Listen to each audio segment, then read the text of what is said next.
Ya baik, terima kasih. Dan untuk sesi ini kita akan melanjutkan dengan pembahasan tentang hukum karma.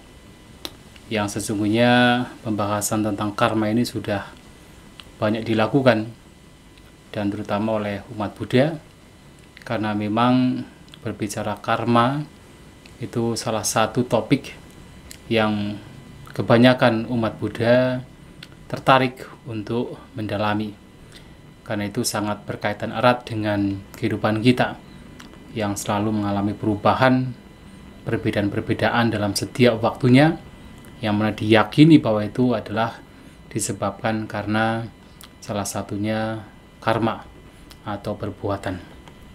Nah, satu hal yang tentu pertama yang harus kita ketahui sebenarnya karma itu apa? Ya, karma itu dari akar kar. Kar itu adalah melakukan. Nah, karma atau dalam bahasa Pali kamma itu adalah perbuatan.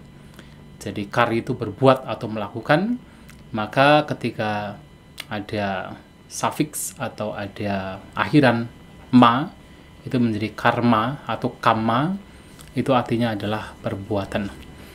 Nah, berbicara perbuatan, ini yang terkadang beberapa umat beragama lain yang tidak paham dengan ajaran tentang karma atau karma, yang kemudian berpikir bahwa karma itu selalu mengacu pada yaitu buah perbuatan atau buah atau kondisi yang buruk. Jadi ketika orang mendapatkan kecelakaan, mendapatkan musibah, kemudian oh itu karma dia. Yaitu seakan-akan bahwa karma itu selalu mengacu kepada yang buruk. Tetapi ketika seseorang itu mendapatkan hal yang baik, kesuksesan, kebahagiaan, tidak pernah dikatakan oh itu karma dia. Tetapi yang buruk-buruk saja dikatakan sebagai karma dia. Padahal karma itu sendiri pertama artinya adalah perbuatan. Ya, sedangkan buah karma atau buah perbuatan itu disebut sebagai kama vipaka atau kama phala, ya. Jadi kalau kama phala itu adalah buah perbuatan. Dari kata phala. Jadi phala itu adalah buah. Ya, kemudian dalam bahasa Indonesia menjadi pahala. Jadi kata pahala menjadi pahala. Jadi buah perbuatan. Kama vipaka adalah akibat. Nah, jadi akibat perbuatan. Nah, kama vipaka, kama phala itu sinonim, mengacu pada dampak, akibat, buah dari perbuatan. Nah, ketika berbicara karma atau kama, ya kita biasa menggunakan istilah karma, karena itu sudah umum sekali di Indonesia. Nah, berbicara tentang karma itu, ada yang menganggap bahwa Sang Buddha itu sebenarnya mengadopsi ajaran tentang karma. Jadi sebelum Sang Buddha muncul di India, sebenarnya tentang karma itu sudah merupakan hal yang biasa. Pada umumnya banyak masyarakat India dan juga banyak guru agama pada waktu itu yang sudah mengajarkan tentang ajaran karma. Sehingga karena hal itulah, maka ada yang beranggapan bahwa Sang Buddha itu sebenarnya hanya mengadopsi saja, mengadopsi yang sudah ada. Nah, sehingga seakan-akan bahwa ajaran tentang karma perbuatan yang diajarkan Sang Buddha dengan yang lainnya itu tidak berbeda, sama. Nah, tetapi kalau kita perhatikan sebenarnya ada perbedaan. Ya, sebagai contoh adalah pada zaman itu ada juga ajaran karma yang diajarkan oleh para Brahmanisme atau kaum Brahmana, atau disebut sebagai Brahmanisme, ajaran Brahmanisme. Nah, dalam ajaran Brahmanisme ya ada juga ajaran karma dan juga ada perbuatan-perbuatan yang disebut sebagai baik, ada juga perbuatan-perbuatan yang disebut sebagai tidak baik. Nah, akan tetapi karena dalam Brahmanisme ajaran mereka itu boleh dikatakan ya katakan mengacu kepada pencipta yaitu Brahma, maka ya dikatakan sebagai perbuatan baik kalau perbuatan tersebut memang dilakukan demi untuk katakan persembahan kepada dewa, kepada yaitu yang menciptakan Brahma. Nah, sehingga ketika ada perbuatan-perbuatan yang pada zaman Sang Buddha, ya saya tidak tahu sekarang, tapi pada zaman Sang Buddha ada beberapa Brahmana yang mereka itu melakukan upacara kurban, membunuh ya, termasuk para pengikutnya juga seperti beberapa raja yang juga mengikuti ajaran para Brahmana, melakukan upacara kurban atau yanya dalam bahasa Pali, bahasa Sanskerta yaknya, yang tujuannya adalah untuk dipersembahkan kepada pencipta dengan membunuh sampai ribuan ekor binatang, apakah sapi, kambing, domba, ayam, dibunuh. Nah, itu dianggap sebagai perbuatan baik, sebagai kebajikan, sebagai perbuatan yang nanti membawa kepada pembebasan, membawa kepada pencapaian tertinggi, yaitu ya seperti semacam dikatakan moksa begitu. Itu salah satu perbuatan yang harus dilakukan adalah melakukan upacara kurban. Nah, tetapi apakah perbuatan yang demikian dalam ajaran Buddha itu dianggap sebagai perbuatan baik? Ya, sama-sama ada perbuatan baik, perbuatan buruk dalam versi masing-masing. Nah, yang dalam ajaran Brahmanisme juga ada perbuatan buruk ketika perbuatan tersebut menentang atau tidak sesuai atau yang dilarang oleh kitab mereka, termasuk adalah dilarang oleh ya Brahma pencipta. Nah, apakah baik dan buruk dalam konteks perbuatan itu sama dengan ajaran Buddha?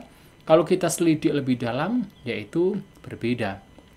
Ya, jadi walaupun sama-sama mengajarkan hukum karma, menunjukkan keberadaan tentang perbuatan, ya, jadi signifikansi perbuatan terhadap kehidupan setiap makhluk, tetapi dalam mendefinisikan mana perbuatan baik, mana perbuatan tidak baik, itu bisa berbeda. Nah, kalau dalam ajaran Buddha, perbuatan baik adalah kalau perbuatan tersebut dilakukan demi membawa manfaat bagi diri sendiri dan juga bagi makhluk lain. Jadi kalau perbuatan tersebut ternyata memberikan kerugian, tidak hanya diri sendiri tapi juga makhluk lain, itu bukan perbuatan yang baik. Maka dengan alasan apapun yang namanya membunuh itu dianggap sebagai perbuatan yang buruk atau disebut akusala kama.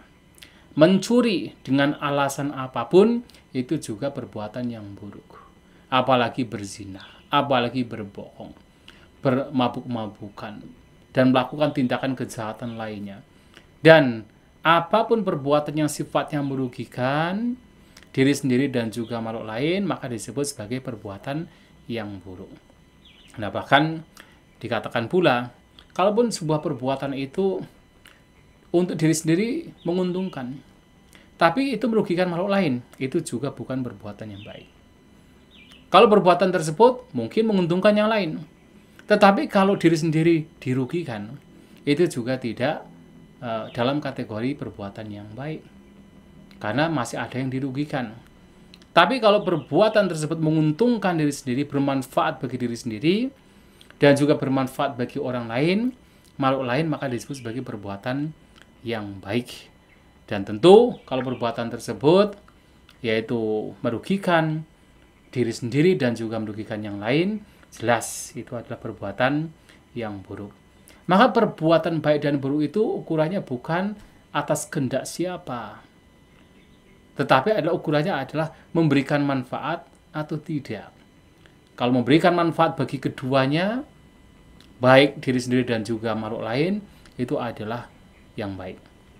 Nah, itu adalah perbedaannya. Nah, juga ada hukum karma yang juga diajarkan oleh pada zaman Sang Buddha kaum Jainisme. Ya, jadi ada kaum Jaina. Jadi kalau di India sampai sekarang pun sebenarnya ada juga mereka para pengikut Jaina. Bahkan barangkali dengan umat Buddha yang di India sekarang mungkin mereka pengikut Jaina lebih banyak sebenarnya dengan pengikut ajaran Buddha yang sekarang di India. Nah, dalam ajaran Jaina itu pada zaman Sang Buddha, saya tidak tahu zaman sekarang, tapi pada zaman Sang Buddha, mereka punya kepercayaan bahwa apapun penderitaan, kebahagiaan yang sekarang kita lakukan, yang sekarang kita alami, itu semua muncul dari kehidupan yang lampau. Maka disebut pube, mereka punya pandangan namanya pube kata hetu wada. Jadi punya ajaran bahwasanya apapun yang sekarang dialami itu disebabkan karena pube kata hetu, disebabkan karena pube kata, karena perbuatan-perbuatan yang lampau. Nah, sehingga mereka ini punya pandangan bahwasanya untuk bisa terbebaskan dari perbuatan-perbuatan yang lampau, mereka harus yaitu melakukan penyiksaan diri. Karena bagi mereka ada 3 jenis perbuatan, ini juga nanti membedakan dengan ajaran Buddha.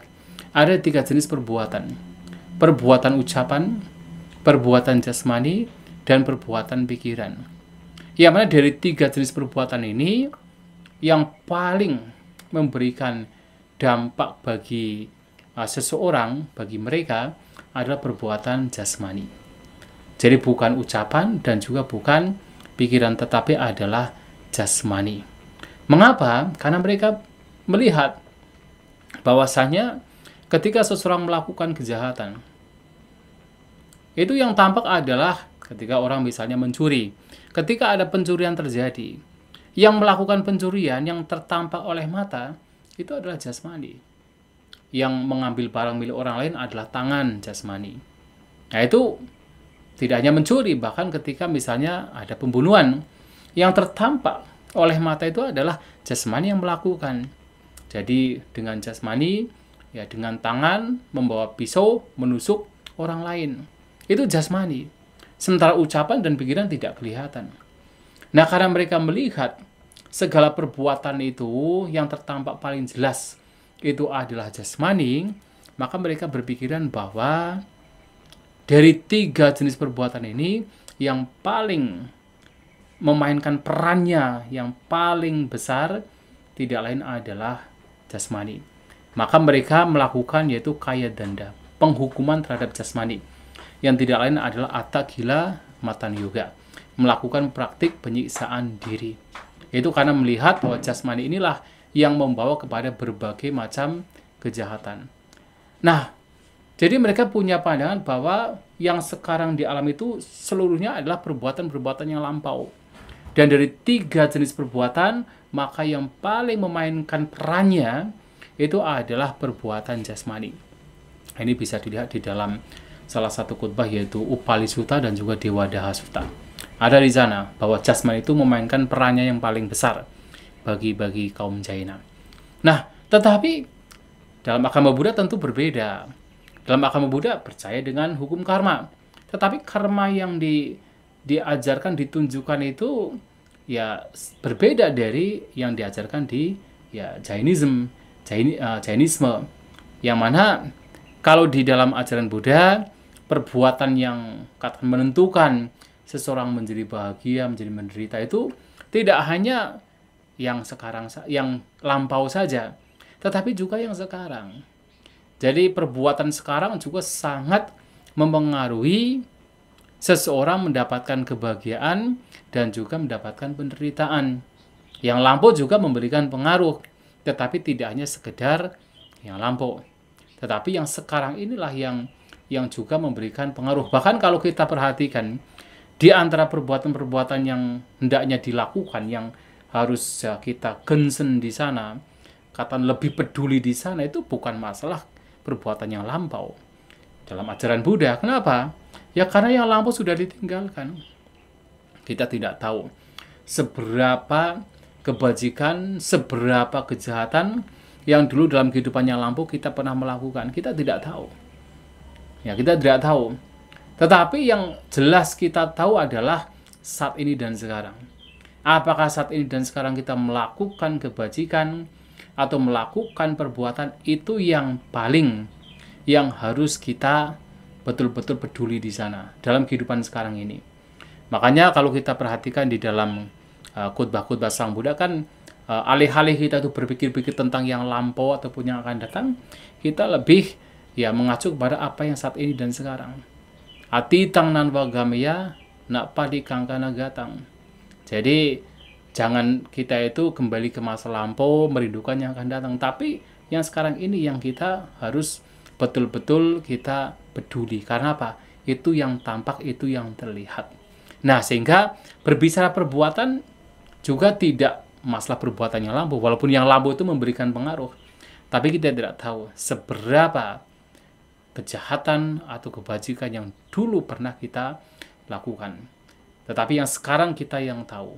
Oleh sebab itu, kalau kemudian ada kita umat Buddha, kemudian berpikir-pikir, wah mungkin dulu saya sudah banyak melakukan kejahatan sehingga sekarang sulit sekali untuk memahami Dhamma. Menjadi pesimis, menjadi down, nah itu sebenarnya tidak sesuai dengan apa yang disabdakan Sang Buddha. Ya kan ada yang kemudian berpikir mungkin kita itu termasuk orang dvihituka misalnya, sehingga sulit sekali untuk bisa memahami Dhamma. Karena berpikir-pikir bahwa dulu kita itu pernah melakukan hal-hal yang buruk, selalu berpikiran tentang yang lampau. Nah, bahkan berpikir-pikir dulu tuh saya siapa, dulu saya pernah lahir sebagai apa.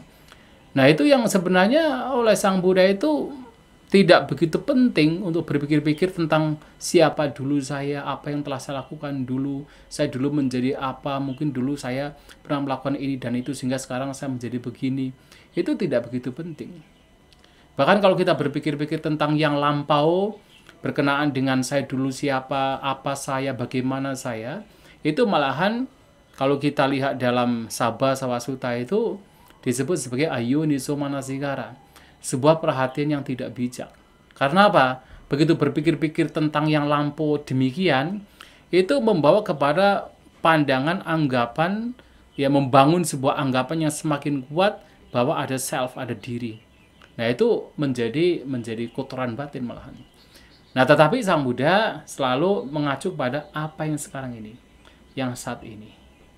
Makanya, ini cerita yang lain, tapi ada hubungannya. Ada seorang dewa datang kepada Sang Buddha, bertanya kepada Sang Buddha, ini kenapa ya ada para siswa Sang Buddha, para biku yang tinggal di hutan, aranya viharantang, tinggal di hutan, sendiri di hutan, kemudian makan hanya sekali, ya. Dan tetapi mereka kok kelihatannya tenang. Bahkan mereka memiliki wajah yang kelihatannya cerah itu. Padahal sudah tinggal di hutan, sendiri, makan sehari sekali, tapi kok mereka kelihatannya tenang, wajah mereka juga kelihatannya mereka juga hidup selibat ya, seorang biku hidup selibat. Kok mereka bisa hidup tenang dan wajah mereka kelihatan cerah. Nah, Sang Buddha mengatakan bahwa karena para biku ini, para siswa beliau ini walaupun tinggal sendiri, makan sekali, hidup selibat, tetapi mereka itu tidak menyesali yang lampau, tidak bersedih atas hal yang telah terjadi. Jadi atitang nanuso cantik, jadi tidak bersedih terhadap apa yang telah lampau, yang telah lewat. Kemudian juga tidak merindukan yang akan datang. Nak pajapanti nagatang, tidak merindukan yang akan datang. Sementara para biku ini juga hanya survive, hanya hidup saat ini. Jadi pacu panena ya penti, jadi hanya survive, hanya hidup saat ini. Tidak menyesali, bersedih terhadap yang telah lampau, tidak kemudian katakan merindukan yang akan datang, tapi bertahan dengan apa yang saat ini dan sekarang. Tena wano pasti dati, karena itulah maka wajah mereka, appearance mereka menjadi kelihatan cerah. Nah, di sini Sang Buddha menyampaikan bahwasanya yang paling ditekankan itu justru malahan yang saat ini dan sekarang. Yang lampau ada, tidak bisa kita pungkiri. Perbuatan-perbuatan yang lampau itu ada, tidak bisa kita pungkiri. Tetapi di antara perbuatan-perbuatan yang lampau, yang saat ini yang paling ditekankan. Maka ini berbeda dengan pandangan hukum karma yang ada di dalam Jainism. Dan juga sementara di ajaran ini menyampaikan bahwa di antara 3 jenis perbuatan yang paling penting, yang paling memainkan perannya yang paling penting adalah jasmani, tetapi Sang Buddha menyampaikan bahwa di antara 3 jenis perbuatan yang memainkan peran yang paling penting tidak lain adalah pikiran. Nah, pikiran ini yang paling penting, karena pikiran inilah yang yang betul-betul ya kalau Sang Buddha menyampaikan yang bisa membawa berbagai macam ya penderitaan termasuk kebahagiaan. Itu adalah pikiran. Dan karena juga ketika berbicara tentang karma, ya, tentang karma itu semua bentuk perbuatan itu disebabkan oleh cetana. Ya, jadi Sang Buddha menyampaikan cetanahang bikawe kamang wadabi. Ya, jadi saya katakan wahai para biku, disebabkan karena karma, ya karma itulah, cetana itulah yang disebut sebagai karma. Kehendak, niat itulah yang disebut sebagai karma, sebagai perbuatan. Nah, karena segala bentuk perbuatan ini sebenarnya muncul dari cetana, muncul dari kehendak, maka sebenarnya yang paling memainkan perannya dalam hal perbuatan tidak lain adalah pikiran. Karena cetana itu bagian dari pikiran. Maka itu yang paling memainkan perannya. Oleh sebab itu di banyak khutbahnya bagaimana Sang Buddha menyampaikan misalnya salah satu dalam Dhammapada. Dalam Dhammapada kan yang paling pertama di sana dikatakan mano pubang kamadama mano seta mano maya. Mana saca padutena basati wa karutiwa. Jadi pikiran itu adalah pelopor, pendahulu, pembuat, dan ketika pikiran itu terkotori maka seseorang berucap dan juga berbuat. Artinya ucapan dan perbuatan seseorang ini itu tergantung dari pikiran seseorang. Artinya, seseorang bisa berbuat jahat, seseorang bisa berbuat baik, atau berbuat baik, berbuat jahat, itu semua disebabkan karena pikiran. Pikiran yang menjadi pelopor, yang menjadi pemimpin, yang menjadi pembentuk. Dan karena hal itulah maka pikiran itu adalah yang paling utama. Jadi bukan perbuatan jasmani, bukan perbuatan ucapan, tapi itu semua berangkat dari pikiran. Maka dalam kesempatan yang lain juga dikatakan citena niyati loko. Jadi dunia ini diarahkan atau dipimpin oleh pikiran, oleh citena niyati loko.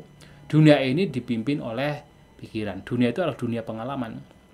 Jadi kita punya berbagai macam pengalaman itu kan karena pikiran. Ya, tanpa ada pikiran bagaimana ada pengalaman, dan juga bagaimana ada ucapan dan juga perbuatan jasmani kalau tidak ada pikiran. Maka dari sini saja antara Jainism dan juga Buddhism sama-sama ya mempercayai tentang hukum karma tetapi memiliki pandangan yang berbeda. Dan juga ketika berbicara tentang hukum karma, dan tentunya dari hukum karma pasti berbicara tentang kelahiran kembali, nanti juga akan berbeda lagi. Yang seperti tadi juga saya sampaikan. Kalau di dalam yaitu ajaran lain, biasanya ketika ada hukum karma, kemudian ada kelahiran kembali, pasti tidak bisa dipisahkan dari entitas. Tidak bisa dipisahkan dari self. Atau katakan sebuah entitas yang berbuat dan juga mengalami buah perbuatan. Nah, ini yang juga menjadi pertanyaan dari banyak orang termasuk umat Buddha, dan juga pertanyaan sejak zaman Sang Buddha. Jadi pertanyaan tentang kalau tidak ada self, tidak ada diri dalam ajaran Buddha, ya tidak ada diri, tidak ada self, tidak ada atma, tidak ada atta. Lantas siapa yang berbuat dan siapa yang merasakan buah perbuatan? Itu menjadi pertanyaan. Karena apa? Karena kecenderungan manusia dari zaman dulu sampai sekarang, zaman Sang Buddha, banyak mereka para brahmana, para pertapa ketika percaya tentang karma dan juga kelahiran kembali, mereka juga tidak bisa dipisahkan dari keyakinan keberadaan adanya self. Dan dianggapnya bahwa yang berbuat apapun perbuatan, apakah kebajikan dan juga kejahatan, itu adalah self, diri. Dan juga yang nanti merasakan buah dari perbuatan juga adalah diri. Nah, ini juga tentu berbeda dari yaitu ajaran Sang Buddha. Ada perbuatan, ya, ada perbuatan, tetapi tidak ada sang pembuat. Nakkaraku itu disebutkan di dalam Visuddhimagga. Ada perbuatan tapi tidak ada sang pembuat. Without any doer. Jadi tanpa ada sang pembuat. Ada buah perbuatan, tetapi tidak ada yang menikmati buah perbuatan. Artinya tidak ada person, tidak ada entitas, tidak ada self yang menikmati buah perbuatan. Ada buah perbuatan, ada perasaan, ya. Ada perasaan tidak menyenangkan, ada perasaan yang menyenangkan, tetapi tidak ada entitas self yang menjadi apa? Self yang merasakan. Apakah itu baik, menyenangkan, atau itu tidak menyenangkan. Nah, ini juga menjadi perbedaan. Perbedaan dari hukum karma, ajaran tentang karma dalam ajaran Buddha dengan ajaran lainnya. Nah, jadi dengan ajaran lainnya itu berbeda. Termasuk selain ada beberapa yang tadi adalah Jainism, Brahmanisme percaya dengan hukum karma, ada juga mereka yang tidak percaya dengan hukum karma. Ada juga mereka yang katakan denied hukum karma. Jadi tidak ada yang namanya hukum karma. Ya, sebagai contoh adalah pada zaman Sang Buddha itu ada pandangan yang disebut sebagai Akiriyawada. Akiriyawada. Jadi pandangan bahwa tidak ada yang namanya perbuatan. Akiriyawada. Tidak ada yang namanya perbuatan. Karena tidak ada yang namanya perbuatan, maka tidak ada yang namanya buah perbuatan. Karena tidak ada yang namanya perbuatan, maka kalaupun seseorang melakukan berbagai macam tindakan, membunuh banyak orang, ya, jadi semua manusia, semua makhluk yang ada di dunia dibunuh semua, ditumpuk jadi satu menjadi gundukan, itu bukan perbuatan. Nah, itu dikatakan begitu, bukan sebagai perbuatan. Dan kalaupun seseorang melakukan tindakan seperti berdana, memberi, melakukan upacara yang dianggap sebagai kebajikan bagi banyak orang, itu pun juga bukan sebagai perbuatan. Nah, jadi mereka menganggap yang Akiryawadin itu menganggap bahwa tidak ada yang namanya perbuatan. Jadi, kalaupun orang melakukan tindakan-tindakan yang umumnya dianggap sebagai buruk, itu bukan perbuatan. Karena tidak ada perbuatan, maka tidak ada buah perbuatan. Dan ketika orang melakukan tindakan-tindakan yang dianggapnya sebagai baik secara umum, itu juga dianggap sebagai bukan perbuatan. Dan itu tidak memberikan buah dari perbuatan tersebut, karena tidak ada yang namanya perbuatan. Nah, ini adalah Akiriyawada. Dan tentu ini ditolak oleh Sang Buddha. Jadi Sang Buddha tidak menerima. Karma itu ada, perbuatan ada, buah perbuatan itu ada. Dan bahkan Sang Buddha menyampaikan, kalau sampai seseorang punya pandangan seperti ini, bahwa tidak ada perbuatan, itu berbahaya sekali. Sangat berbahaya. Orang demikian ketika punya pandangan seperti ini, Sang Buddha menyampaikan itu sudah bagian dari pandangan salah. Jadi kalau orang tidak percaya, tidak yakin dengan hukum karma, itu adalah pandangan salah. Maka ketika berbicara tentang samadhi, pandangan benar, salah satunya adalah karma. Walaupun karma ketika percaya dengan hukum karma, itu masih sifatnya adalah sasawa, ya masih ada kotoran batinnya. Karena apa ya? Sekali lagi, berbicara karma kan itu juga muncul karena tanha. Orang berbuat itu karena apa? Nafsu keinginan. Ada sasawanya, ada asawanya. Dan juga itu masih bagian dari punya bahagia, masih bagian dari kebajikan. Itu bagus. Sangat lebih baik ketimbang orang tidak percaya dengan hukum karma. Nah, kalau orang tidak percaya dengan hukum karma, ini disampaikan di dalam Apanaka Sutta. Nanti bisa dibaca kalau ada waktu. Tidak percaya dengan hukum karma, tidak percaya dengan perbuatan, sehingga seseorang tidak percaya dengan hukum karma, maka orang demikian berbahaya. Selain punya pandangan salah, itu pandangan salah, dia berbahaya. Karena apa? Dia tidak bisa melihat bahaya dari kejahatan. Dan dia tidak bisa melihat manfaat dari kebajikan. Karena dia tidak percaya dengan perbuatan, maka dia tidak akan melihat bahaya dari kejahatan dan tidak akan melihat manfaat dari kebaikan. Dan kalau tidak melihat bahaya dari kejahatan dan tidak melihat manfaat dari kebajikan, maka orang demikian cenderung akan melakukan perbuatan yang arahnya adalah kejahatan. Karena umumnya manusia itu kan kalau bisa kan hidupnya bersenang-senang, kalau boleh memilih. Kalau boleh memilih kan hidupnya kepingnya senang-senang. Dan dalam hidup senang-senang itulah berbagai macam kejahatan bisa dilakukan. Dan orang yang tidak percaya dengan hukum perbuatan, itu ya cenderung untuk melakukan apapun yang penting senang. Karena apa? Toh tidak ada yang namanya perbuatan. Toh tidak ada yang namanya hasil perbuatan. Maka orang demikian akan cenderung melakukan kejahatan. Dan bahayanya adalah, nah jadi kalau orang punya pandangan demikian, kemudian cenderung melakukan kejahatan, oke. Kalau dia ternyata hukum karma dan juga tumimba lahir itu tidak ada, memang dia selamat. Selamat dalam kehidupan mendatang, dia tidak akan terlahir di alam menderita. Tetapi tetap dia tidak selamat dalam kehidupan sekarang. Dalam kehidupan sekarang, orang demikian akan dicela oleh para bijaksanawan. Karena para bijaksanawan pasti akan melihat, oh ini perbuatan yang jahat, orang demikian melakukan, dicela. Bahkan secara umum sebenarnya ya kebanyakan masyarakat manusia kan memang masih melihat ada baik dan buruk. Nah, sehingga ketika ada orang melakukan kejahatan karena keyakinannya yang salah, maka orang demikian dalam kehidupan sekarang akan dicela. Nah, tetapi kalau kemudian ternyata hukum karma ada, hasil perbuatan juga ada, sehingga kelahiran kembali itu ada, maka orang demikian kalah di dua hal. Pertama, kalah dalam kehidupan sekarang, karena dia dicela oleh para bijaksanawan, dan dia juga kalah dalam kehidupan mendatang, karena dia terlahir di alam menderita atas kejahatan yang dia lakukan. Nah, berbeda kalau orang percaya dengan hukum karma. Percaya dengan ada perbuatan baik, ada perbuatan yang buruk. Ada hasil perbuatan baik, ada hasil perbuatan buruk. Orang demikian yang pertama sudah memiliki pandangan yang benar.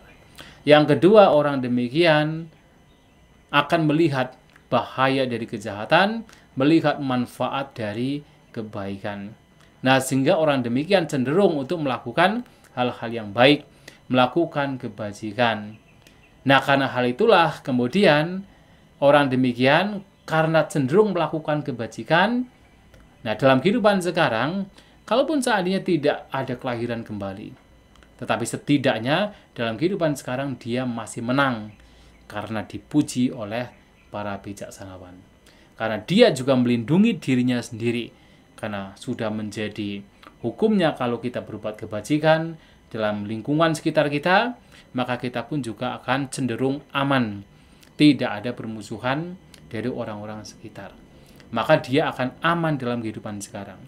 Dan kalau ternyata hukum karma ada, dan hasil perbuatan juga ada, sehingga tumimba lahir juga ada, maka orang demikian menang, baik di sini maupun di alam mendatang. Dengan kebajikannya, dia akan membawa dirinya untuk terlahir di alam yang bahagia, alam surga. Nah, oleh sebab itu, percaya dengan hukum karma ini, Sang Buddha mengatakan lebih baik.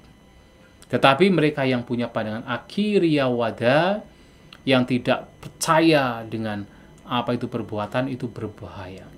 Berbahaya untuk diri sendiri, dan juga berbahaya untuk orang lain. Nah, ini bahaya. Maka ada, yaitu namanya akhiriyawada yang bertentangan dari ajaran tentang hukum karma. Ada juga ajaran yang disebut niyatiwada. Nah, niyatiwada ini juga tidak percaya dengan kekuatan manusia. Jadi tidak percaya dengan efek wirya, semangat perbuatan dari manusia itu sendiri. Nah, orang yang punya pandangan niyatiwada itu juga punya pandangan namanya sangsara sudi. Jadi pembersihan, kesucian itu muncul karena apa? Dari proses tumimba lahir. Nah, muncul dengan sendirinya, muncul secara alami dari perjalanan dalam alam-alam kehidupan. Nanti toh pada akhirnya pasti akan mencapai kesucian tanpa harus ada upaya atau usaha yang harus dilakukan. Nah, orang seperti ini mengibaratkan bahwasanya seperti bola yang terbuat dari tali. Ya, mungkin kalau zaman sekarang bola takraw gitu kan. Kemudian ketika bola itu dilempar, ditendang, maka akan berhenti pada akhirnya. Berhenti karena apa? Kekuatan dari angin. Jadi alam. Nah, karena alam. Nah, seperti itu juga setiap makhluk, setiap manusia menurut orang-orang seperti ini akan mencapai kesucian dengan sendirinya, tanpa harus ada usaha, effort, perbuatan dari individu. Mereka tidak percaya dengan perbuatan manusia, tidak percaya dengan effort usaha manusia. Mereka percaya bahwa toh pada akhirnya semua pasti akan mencapai kesucian, mencapai pembersihan. Nah, ini juga ditolak oleh Sang Buddha. Nah, orang seperti ini juga berbahaya. Berbahayanya adalah ya tadi sama. Karena tidak percaya dengan perbuatan, semua itu pasti akan secara alami mengantar kepada pembebasan. Orang demikian akan bermalas-malasan, akan cenderung ya melakukan hal-hal yang buruk. Karena apa? Toh, apa yang kita lakukan, usaha kita itu sebenarnya tidak ada kekuatannya. Sehingga apa? Sehingga dia bisa melakukan apa saja. Sehingga kejahatan pun juga bisa dilakukan. Maka orang demikian juga berbahaya. Dan itu dicela oleh Sang Buddha. Itu disebut niyati wada. Nah, ada juga yang menolak keberadaan karma adalah uceda wada. Jadi lawan dari sasata wada. Tapi sasata wada juga masih ada kekurangannya, yaitu ada anggapan bahwa ada self. Nah, tetapi masih percaya dengan tumimba lahir kalau sasata wada. Nah, untuk uceda wada tidak percaya dengan adanya tumimba lahir. Tidak percaya dengan adanya perbuatan karma yang membawa kepada kelahiran di alam mendatang. Jadi seperti yang tadi saya sampaikan di depan, bahwasanya ada orang-orang yang memang percaya bahwasanya yang namanya self itu sama dengan jasmani. Yang tadi diibaratkan seperti kalau ada daun sirih, kemudian ada kapurnya, ada, kalau orang Jawa bilang ada gambirnya, ada jambinya yang seperti buah kecil itu, kemudian dikunyah, kemudian memunculkan warna merah. Nah, seperti itu ya, manusia itu juga sama, bahwasanya jiwa, roh, atma manusia itu muncul dari apa? Jasmani ini. Jadi ibaratnya dari sirih, dari berbagai macam ingredients, bumbunya. Nah, itu adalah jasmaninya. Kemudian warna merahnya adalah jiwanya. Nah, artinya jiwa itu muncul karena jasmani. Nah, kalau nanti jiwa itu jasmani itu hancur, maka ya jiwanya juga hancur. Itu menurut pandangan mereka. Jadi karena jiwa, roh itu muncul dari jasmani, maka begitu jasmani hancur, maka jiwanya juga hancur. Dan karena jiwanya hancur, rohnya tidak ada, lenyap. Nah, lantas di mana ada kelahiran kembali? Sedangkan secara umum kelahiran kembali terjadi kalau ada entitas, ada jiwa yang melanjutkan kehidupan dalam kehidupan selanjutnya. Nah, sehingga mereka tidak percaya bahwa ada karma dan hasilnya. Dan kehidupan itu hanya satu kali saja.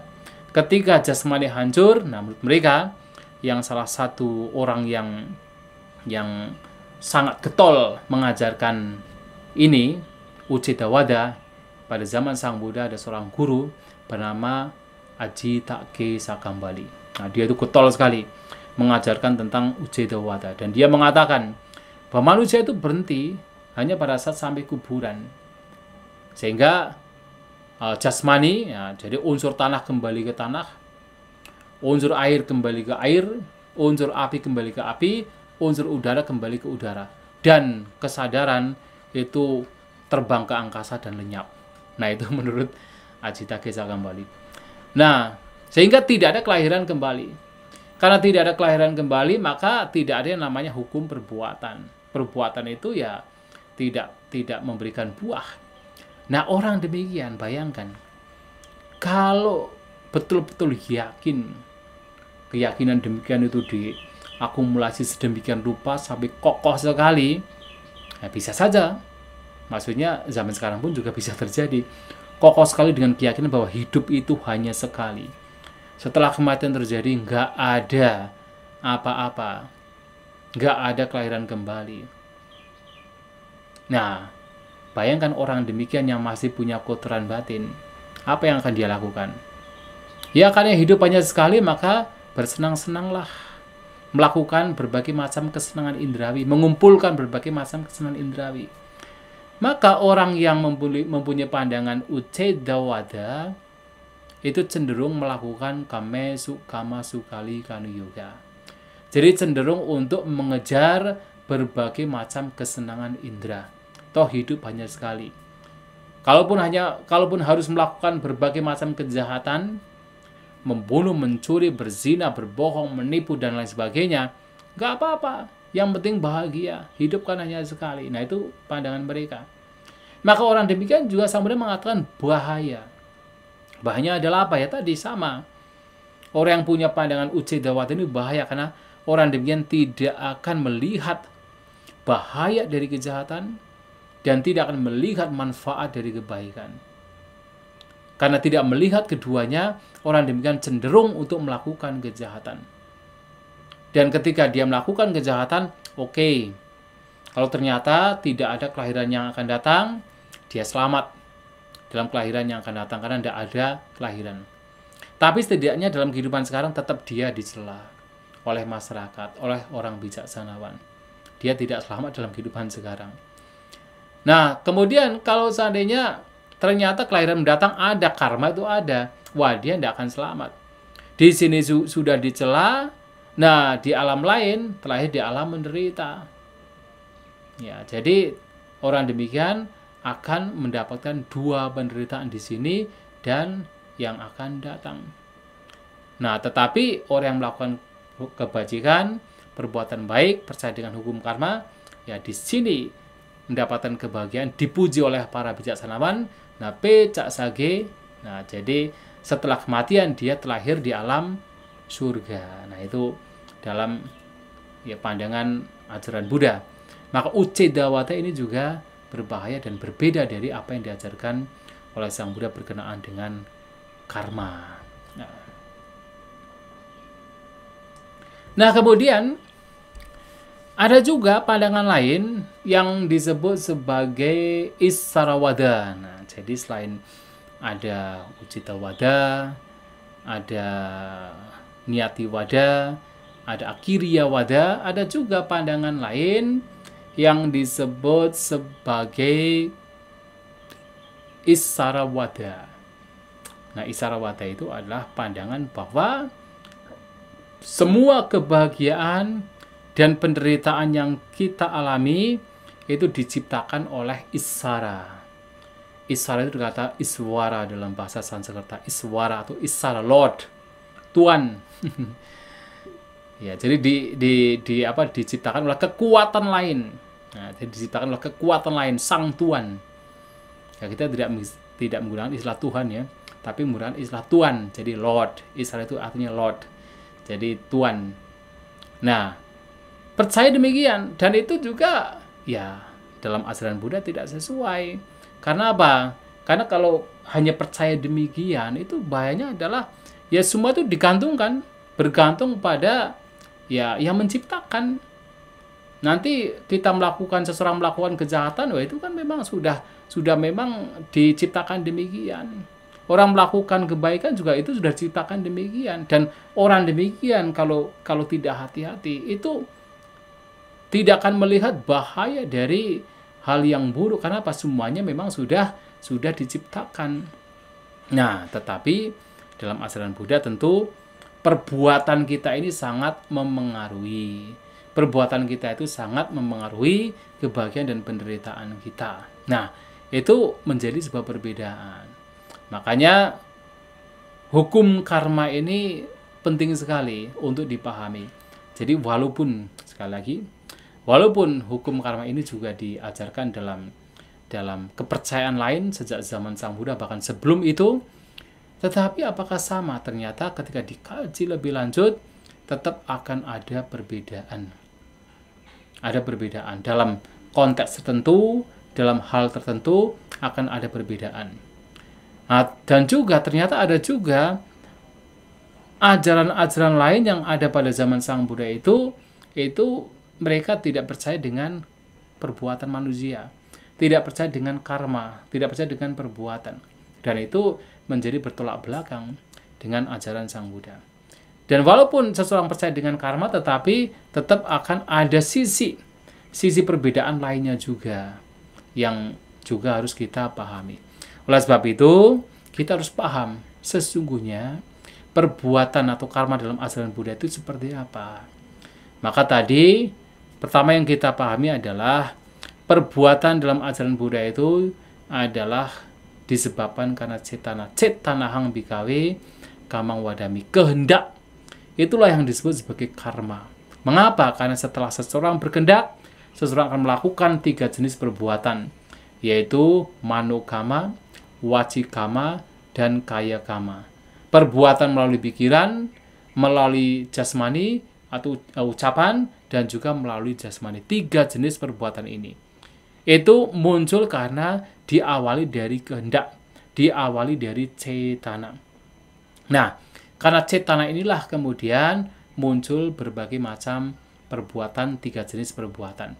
Nah, dari 3 jenis perbuatan inilah kemudian harus dilihat bahwa di antara 3 jenis perbuatan ini yang paling memainkan perannya itu adalah pikiran. Pikiran kitalah yang paling memainkan perannya dalam perbuatan kita.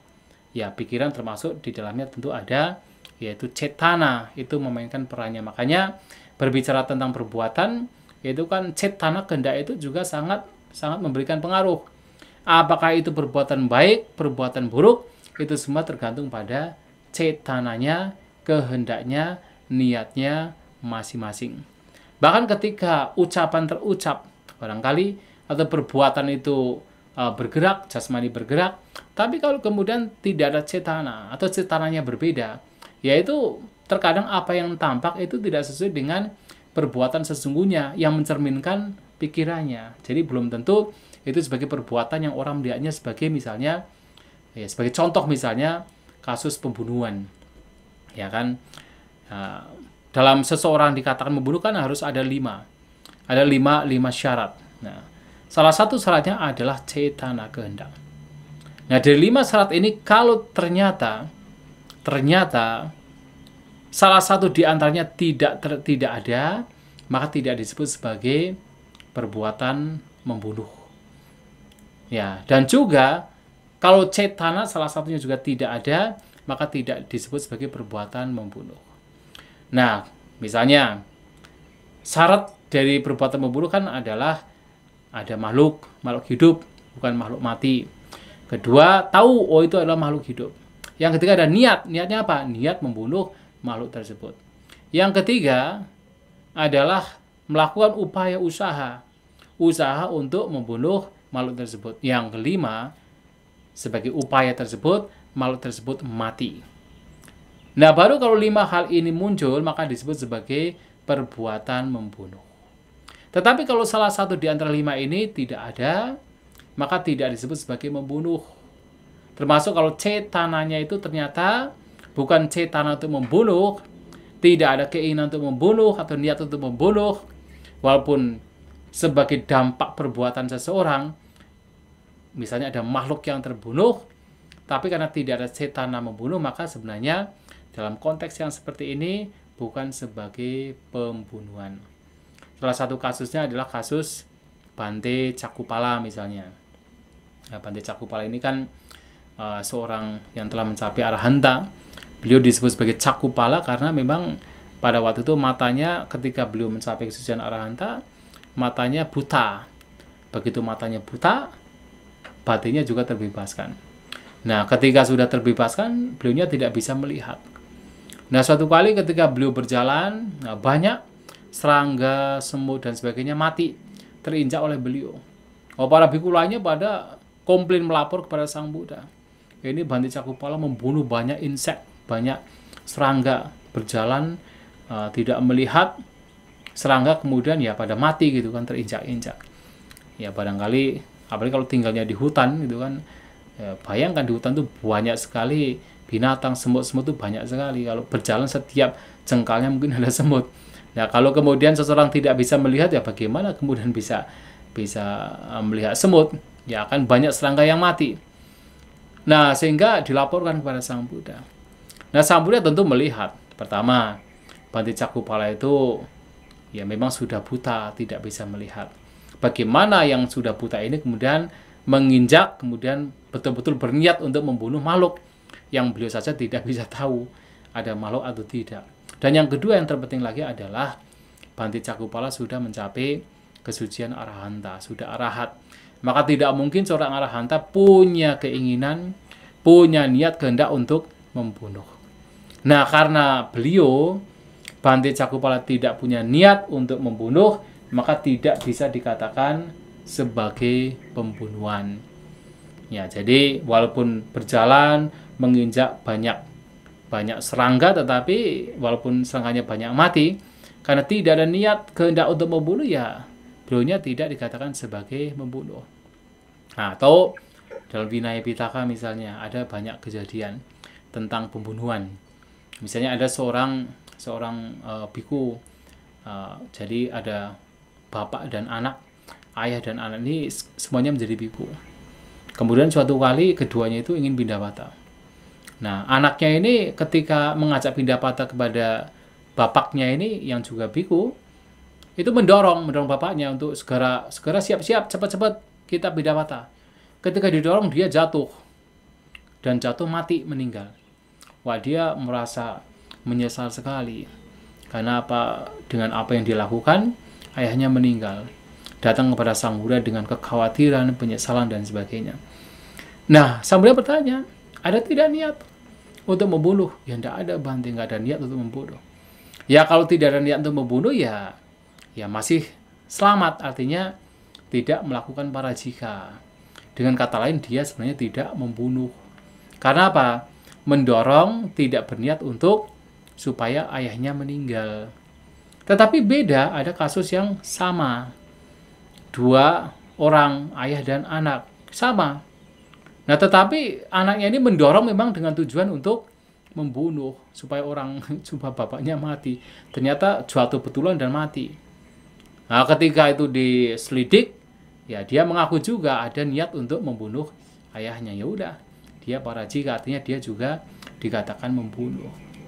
Nah, ini juga menjadi satu poin bahwasanya niat ini juga menjadi sangat penting untuk menentukan apakah dia melakukan perbuatan tersebut atau tidak. Bahkan ada kasus lain.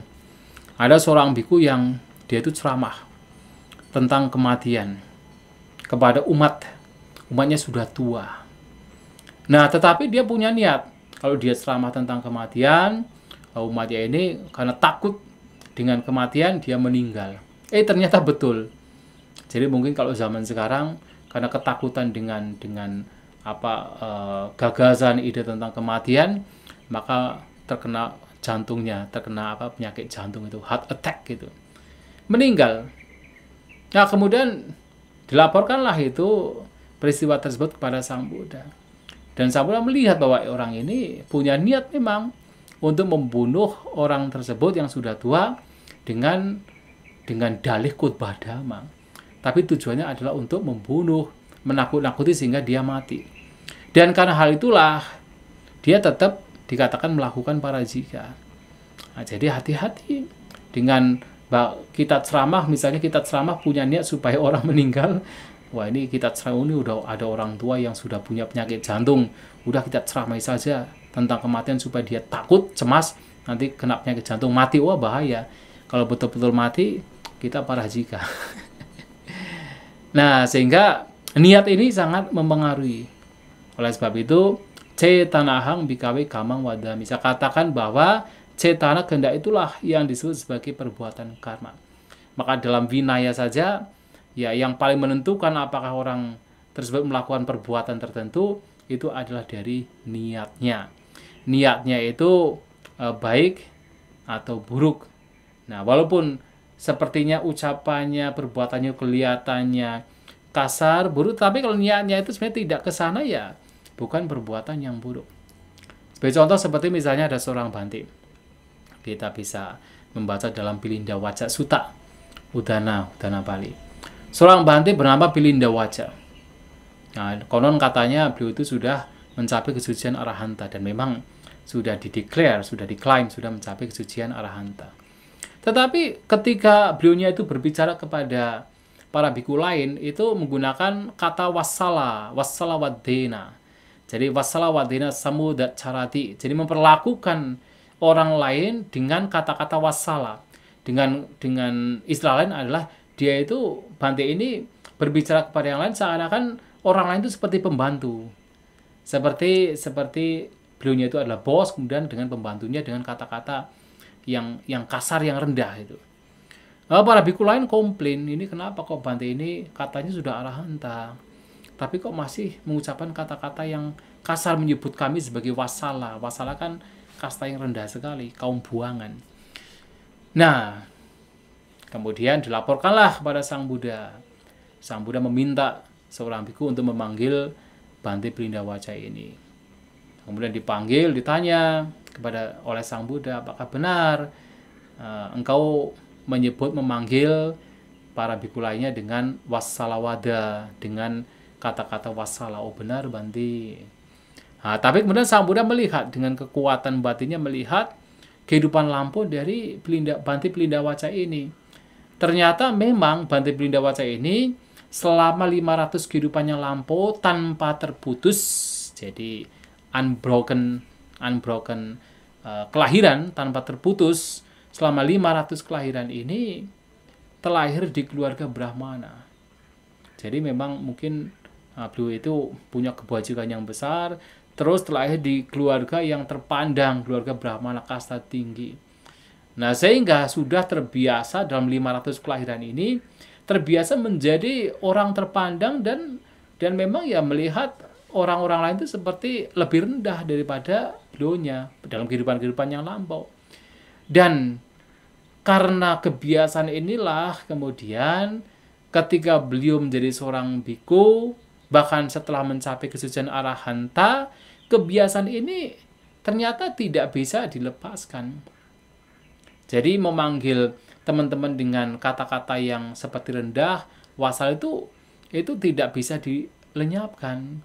Tetapi walaupun beliau berbicara demikian, itu bukan dari kebencian, bukan dari kotoran batin, karena beliau sudah betul-betul kotoran batinnya sudah hancur, sudah lenyap.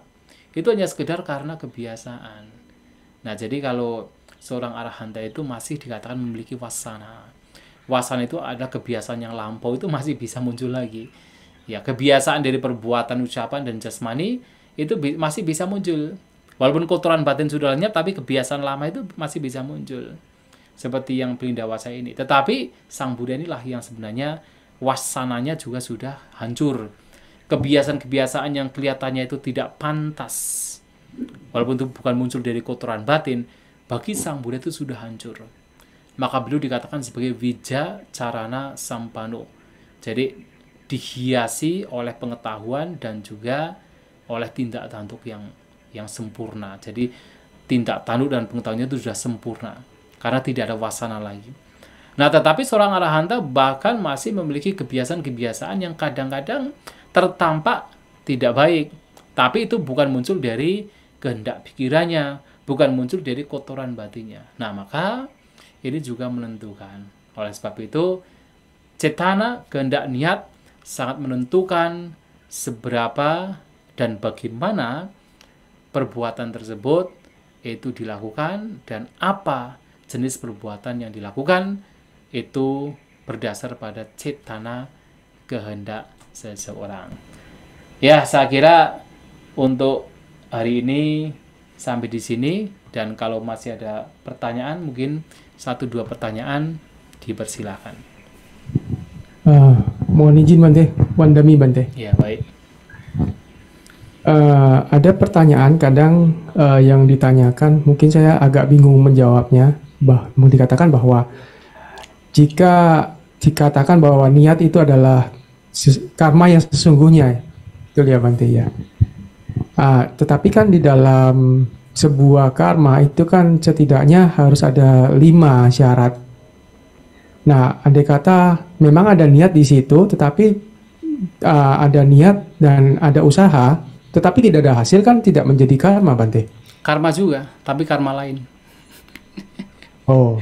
Misalnya apa? Misalnya ya, orang ada sadar ada makhluk, ini berkenaan dengan pembunuhan. Ada makhluk, kemudian ada sadar bahwa itu adalah makhluk, ada niat untuk membunuh, kemudian punya usaha, kemudian ada dampak dari kematian. Memang itu bukan perbuatan membunuh, tetapi itu juga perbuatan yang mengarah kepada pembunuhan.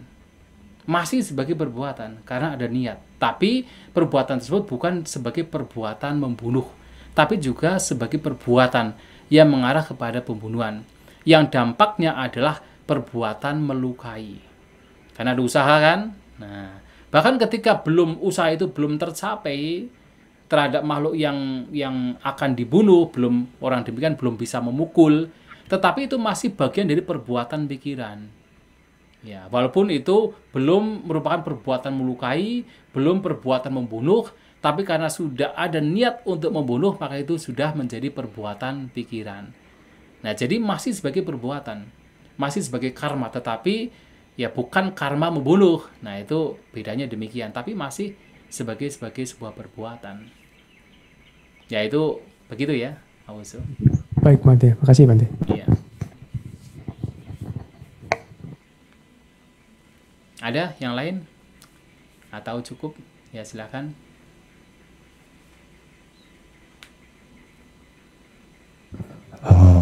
Izin untuk yang terakhir, pertanyaan terakhir, Bante. Ya, baik. Berkenaan karma ini, saya teringat tentang pembabaran 4 ahara. 4 ahara kan salah satunya tuh kan Manusan Cetana. Manusan Cetana. Iya. Nah ini apakah ada linknya dengan hukum karma ya, dengan hal ini? Bagaimana linkage-nya itu? Jadi terutama dalam bagian kita memahami Manusan Cetana sebagai bagian dari ahara, ujung-ujungnya yang tanha ini. Linkage-nya bagaimana, Bante, sebagai bagian perenungan? Mohon dibabarkan, Bante, Iya. supaya kita bisa memahaminya lebih jelas. Terima kasih, Bante. Ya, itu sangat betul. Jadi kalau saya melihat Manusan Cetana itulah sebenarnya karma. Manusan Cetana adalah kehendak pikiran. Itu kata lain dari Cetana sebenarnya. Cetana, Sancetana. Jadi kehendak pikiran. Dan bagaimana itu punya link dengan karma, itulah karma.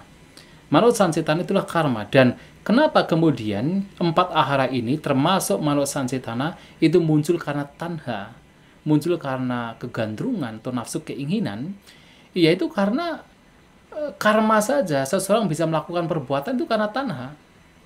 Ya, kan dikatakan kalau seseorang ingin melenyapkan duka, lenyapkan karma.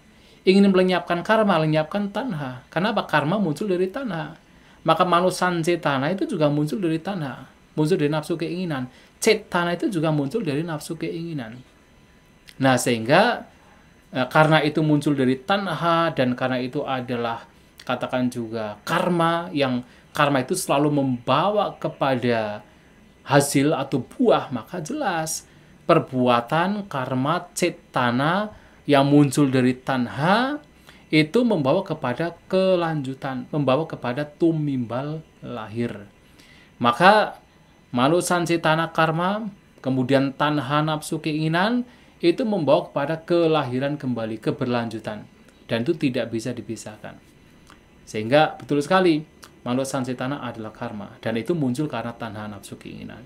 Dan itulah yang membawa kepada kelahiran kembali. Dan kenapa pula seorang katakan arahanta itu dikatakan sudah tidak dilahirkan lagi? Ya karena mereka sudah tidak melakukan perbuatan yang muncul karena tanha. Karena perbuatan mereka itu tidak didasari oleh tanha, oleh nafsu keinginan, maka tidak ada keberlanjutan.